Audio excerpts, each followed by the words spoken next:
জিলহজ মাসের স্পেশাল ফজিলত হচ্ছে এই, নবী সাল্লাল্লাহু আলাইহি ওয়াসাল্লাম বলেছেন যে আল্লাহ পাকের কাছে জিলহজ মাসের প্রথম 10 দিনের নেক আমল, আল্লাহ পাকের কাছে জিলহজ মাসের প্রথম 10 দিনের নেক আমলের অপেক্ষা উত্তম অন্য কোনো আমল নাই।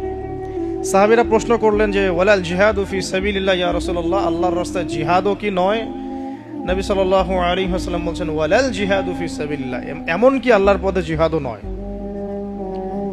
তবে সেই ব্যক্তির কথা ভিন্ন যে ব্যক্তি তার মাল এবং তার নফস নিয়ে বের হয়ে গেছে কিন্তু এটা কোনো কিছু নিয়েই ফেরত আসে নাই, মানে সে শহীদ হয়ে গেছে, সেই ব্যক্তির কথা ভিন্ন। বাকি এই 10 দিনের নেক আমল আল্লাহ পাকের কাছে অন্য সমস্ত নেক আমল চাইতে শ্রেষ্ঠ এবং উত্তম। আল্লাহ পাক সূরা ফজরের মধ্যে এই 10 দিনের কথা বলেছেন, ওয়াল ফজরি মানে প্রভাতের কসম বা ফজরের কসম, ওয়ালায়ালিন আশর এবং 10 রাতের কসম। এই ওয়ালায়ালিন আশর 10 রাত বলতে মুফাসসিরিনে কেরাম এই জিলহজের প্রথম 10 দিনকে বোঝান, এই 10 রাতকে বোঝান। আবার সূরা ওয়াস-সামাই যাতিল বুরুজ, আমরা সূরা বুরুজ পড়ি, ওয়াল ইয়াউমিল মাউউদ ওয়া শাহিদি ওয়া মাশহুদ, এখানে শাহিদ বলতে আরাফার দিনকে বোঝানো হয়, ওয়া মাশহুদ বলতে জুমার দিনকে বোঝানো হয়। তো এই আরাফার দিনও কিন্তু এই 10 দিনের মধ্যেই পড়ে গেছে। আরেকটা হাদিসে এসেছে যে এই 10 দিনের মধ্যে যে আরাফার দিনটা আছে, এই আরাফার দিন সম্পর্কে নবী সাল্লাল্লাহু আলাইহি ওয়াসাল্লামকে জিজ্ঞাসা করা হচ্ছে, ইয়া রাসূলুল্লাহ এই দিনের ফজিলত কি?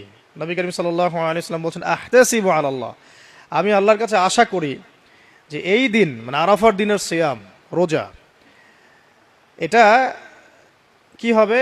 কাফারা মানে মাফের কারণ হবে, গুনাহ মাফের মোচনের কারণ হবে। সানাতাল্লাতি ক্বাবলা ওয়া সানাতাল্লাতি বা'দা, মানে বিগত 1 বছরের আগামী 1 বছরের 2 বছরের গুনাহ মাফের কারণ হবে একটা রোজা আরাফার সওম। মাশাআল্লাহ, সুবহানাল্লাহ। তো এই 10 দিন এর মধ্যেও পড়ে গেছে আবার হজ, এই 10 দিনের মধ্যেই পড়ে গেছে কি? হজ, হজও এর মধ্যে। আবার কুরবানি নাহার এটাও এর মধ্যে। তার মানে এমনি নর্মাল ইবাদত, নর্মাল বলতে আমরা গতানুগতিক যে ইবাদত করি, সালাত, সিয়াম, সাদাকা, হজ, আবার কুরবানি, আবার আরাফার দিন, সব কিছু মিলে এই 10 দিন বা 10 রাত একসাথে।